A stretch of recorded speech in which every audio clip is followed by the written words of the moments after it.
हाय प्यारे मेरे साथियों, चलिए आज मैं एक नए वीडियो नए उमंग के साथ आज हम एक फिर से क्लास करते हैं जो कि इतिहास का है। और इसमें हम यह जानेंगे कि किस किस जगह पे क्या क्या मिला, किसने क्या क्या खोजा और कब कब क्या खुदाई हुआ, इस चीज़ के बारे में हम आज जानेंगे। उससे पहले एक वीडियो चालू करने से पहले, शुरू करने से पहले एक छोटा सा आपके लिए कुछ हो जाए। ना संघर्ष ना तकलीफें क्या होगा, ना संघर्ष ना तकलीफें क्या है मज़ा जीने में, ना संघर्ष ना तकलीफें क्या है मज़ा जीने में, तूफान भी थम जाएगा मेरे दोस्त, तूफान भी थम जाएगा मेरे दोस्त जब लक्ष्य भरा हो सीने में। चलिए इसी के साथ मैं अब अपना वीडियो स्टार्ट करता हूं। तो पिछले मोहनजोदड़ो ये सब हो गया था, आज हम पढ़ते हैं चनहुद्रो के बारे में। किसके बारे में? चनहुद्रो के बारे में। तो चनहुद्रो का खोज जो हुआ था 1931 ईस्वी में हुआ था। चनहुद्रो का खोज कब हुआ था? 1931 ईस्वी में। इसके खुदाई कौन किए थे? जो चनहुद्रो का मतलब को खोदे तो उस व्यक्ति का क्या नाम था जिन्होंने खुदाई किया? गोपाल मजूमदार। क्या नाम था? गोपाल मजूमदार। पाकिस्तान में सिंधु नदी के पास है। कहाँ पे है चनहुद्रो? कहाँ है? पाकिस्तान के सिंधु नदी के पास में है। यह मात्र एक ऐसा शहर है जो दुर्ग रहित शहर है। ऑप्शन में आपको पूछ सकता है कि कौन सा ऐसा शहर है जो दुर्ग रहित है, तो उसका क्या हम मारेंगे? चनहुद्रो। यह औद्योगिक शहर भी है। क्या है यह? औद्योगिक शहर, यानी कि यहाँ पे कारखाने और खाने खोलने शुरू हो गए थे। चनहुद्रो कैसा शहर है? औद्योगिक शहर है। अब यहाँ पे क्या क्या वस्तु हमको मिला इसकी जानकारी। यहाँ पे मेकअप यानी कि एक महिला से जो भी संबंधित है यहाँ पे सारे सामान मिल गए थे। जैसे मेकअप की सामग्री आ गए, लिपस्टिक, शीशा, मनका, और मनका का भी खोज हुआ था, यहीं पे हो गया था। गुड़िया, सुई, अलंकृत ईंट, ये कहाँ पे? ये सब हमको चनहुद्रो में चनहुद्रो में ये सब हमको मिल गए थे। और सबसे बड़ी बात यहाँ पे मिला था अलंकृत ईंट। अलंकृत ईंट का मतलब हुआ डिजाइन किए गए ईंट का खोज हुआ था। उसके बाद अगर आते हैं तो बिल्ली का पीछा करता हुआ कुत्ता। क्या मिला था? बिल्ली का पीछा करता हुआ हमको यहाँ पे कुत्ता मिला था। अब यहां से अब हम आपसे क्वेश्चन करते हैं कि क्या क्या मिला। चनहुद्रो कब खोजा गया? 1931 ईस्वी में। खुदाई कौन किया? गोपाल मजूमदार ने खुदाई किया। कहां है? पाकिस्तान के सिंधु नदी के तट पे है। और ये एकमात्र ऐसा शहर है जो दुर्ग रहित है। और क्या है?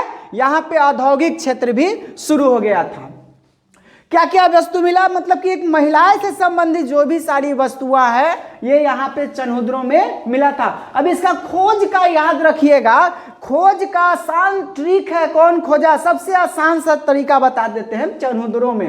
यानी कि देखिए यहाँ पे जो भी सामान है सब महिलाओं का है। और कौन किए? मजूमदार। यानी कि आप भी जानते हैं कि जब शादी विवाह हो जाता है किसी पुरुष का तो महिला का सामान ढोते ढोते ऐसे भी वो मजदूर बन जाता है। तो ये समझ लीजिएगा कि गोपाल जी अब मजदूर बन गए। यानी कि ये सब महिला का जितना भी सामान है किसमें मिला? चनहुद्रो में मिला। अब हम आते हैं रोपर। रोपर का खोज कब हुआ था? 1953 ईस्वी में। रोपर का खोज कब हुआ? 1953 ईस्वी में। खुदाई कौन किए? यज्ञदत्त शर्मा। किसने किया? यज्ञदत्त शर्मा। कहाँ है? तो पंजाब में। कहाँ? हाँ, पंजाब में सतलज नदी के किनारे बसा हुआ है। रोपर कहाँ है? पंजाब में सतलज नदी के किनारे बसा हुआ है। यहाँ जो था मानव के साथ साथ उसका जो पालतू जानवर था उसका भी सब मिला है। ऐसा आप एक नवपाषाण काल में भी हमको पढ़ाए थे आपको कि बुर्ज होम एक ऐसा जगह है जहाँ पे उसके मालिक का जब मृत्यु हो जाता था तो उसके कुत्ते को भी उसके साथ दफना दिया जाता था। तो ये रोपर में भी वहाँ पे उसी टाइप का मिला है, जो मानव के साथ साथ पालतू जानवर का भी सब मिला। तो ज़्यादा नहीं है रोपर के बारे में। अब हम इसको रिवाइज एक बार करते हैं। रोपर कब? 1953 ईस्वी में। खोजा किसने? खुदाई कौन किया? यज्ञदत्त शर्मा ने किया। कहाँ पे? पंजाब में सतलज नदी के किनारे। और यहाँ पे मानव के साथ साथ क्या किया गया? पालतू का जो पालतू जानवर था उसका भी सब बरामद किया गया है। अब आते हैं वनवाली। वनवाली का नाम ही सुनते लग रहा है कि वन यानी हरा भरा। अब देखते हैं वनवाली यानी कि रविंदर सिंह। वन का खो यानी वनवाली का रविंदर सिंह। अब देखिए वन है कैसा है? हरियाली है। तो कहाँ है? हरियाणा में। वन कैसा है? हरियाली है। तो कहाँ पे? हरियाणा में स्थित है। कहाँ पे? हरियाणा में। अगर वन यानी हरियाली है तो उसको आप पेंट करिएगा, हर एक चीज से अगर पेंट कर दीजिएगा तो अच्छे उचित लगेगा। तो किस नदी के किनारे है? रंगोई नदी। याद रखिएगा, याद करने का आसान तरीका। वनवाली यानी कि वन से संबंधित है, तो वनवाली यानी रविंदर सिंह ने किया। अब यहाँ पे आते हैं तो कहाँ है? वन कैसा है? हरियाली यानी कि हरियाणा में है। किस नदी? यानी कि रंगोई नदी। यहाँ पे एक सबसे बड़ी बात क्या थी इस गांव में, ये जो वनवाली है, यहाँ पे जल का निकासी का व्यवस्था नहीं था। अक्सर देखते होंगे कि जहाँ अभी हम लोग गांव में रहते हैं, बड़े बड़े अगर शहरों में जाते हैं तो वहाँ पे निकासी का व्यवस्था, कहीं अगर पानी का व्यवस्था नहीं है तो भर मतलब कि काफ़ी उसमें अगर गाड़ी से जा रहे हैं तो गाड़ी का चक्का काफ़ी डूब जाता है, या कहीं कहीं आदमी उसमें जल के अंदर हिल जाते हैं। आजकल मैनहोल खुला होता है। तो वनवाली में भी ऐसा ही सिस्टम था। वहाँ पे क्या था कि जल का निकासी का व्यवस्था नहीं था। इस कारण से वहां पे क्या हमको प्राप्त हुआ? सोखता मिला है। कहां पे सोखता मिला है? तो वनवाली में हमको सोखता मिला। ऐसे भी देखिए, जब हम खेत पटाते हैं यानी वन को पटाते हैं तो वन का पानी कहीं निकास नहीं होता है। वो क्या होता है? वन का पानी यानी कि सारा का सारा वन का पानी कहाँ सूख जाता है? उस खेत में ही सूख जाता है। याद रखिएगा कि वन का पानी कहाँ सूखा? उस खेत में ही सूखा। तो वनवाली कहाँ? इसमें अगर सूख गया तो क्या हुआ? वहाँ पे सोखता मिला। और वन में जब हम खेतों में जाते हैं ना तो वहाँ का आरी हमको देखते हैं ना तो टेढ़ा मेढ़ा दिखाई देता है। आरी वहाँ का कैसा रहता है? कभी इस खेत से ऐसे तो कभी इस खेत से ऐसे। तो यहाँ पे क्या मिला था? वनमाली में टेढ़ा मेढ़ा रास्ता भी मिला था। क्या मिला था? टेढ़ा मेढ़ा रास्ता मिला था। अब आते हैं कालीबंगा। कालीबंगा जो है राजस्थान में है। कालीबंगा कहाँ है?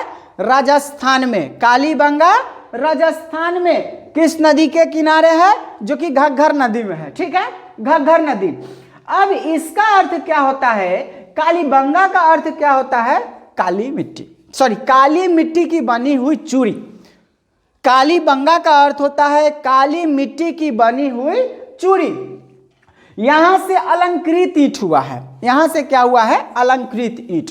अलंकृत ईंट एक और जगह मिला है, चनहुद्रों में। याद रखिएगा, अलंकृत ईंट चनहुद्रों में भी मिला है और कालीबंगन में भी यहां से अलंकृत ईंट मिला, चूड़ी मिला और जोता हुआ हल एवं हवन कुंड, ये सब मिले। हवन कुंड जब पूजा पाठ होता है, तो जब पूजा पाठ को समापन किया जाता है तो एक हवन कुंड होता है जिसमें आग की आहुति देकर पूजा को समाप्त किया जाता है। तो ये कुंड कहाँ मिला हमको?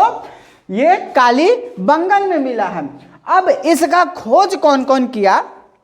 इसका खुदाई कौन कौन किया? खुदाई तो बीके थापर। किसने? बीके थापर तथा बीबी लाल ने किया। इसका खुदाई किसने किया?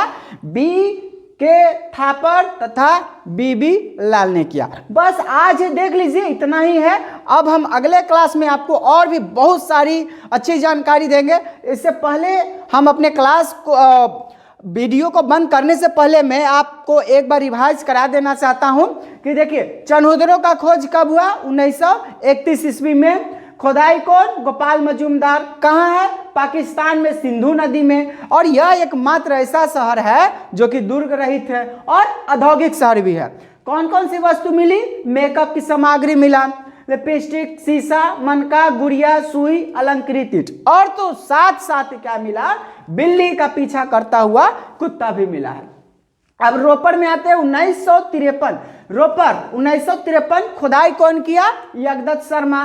पंजाब में सतलज नदी के किनारे बसा हुआ है और यहाँ मानव के साथ साथ पालतू जानवर का भी सब मिला। वनवाली, वन से तो याद हो गया, हरा भरा है, यानी रविंदर सिंह कहाँ है? हरियाणा में है। किस नदी के किनारे? रंगोई नदी।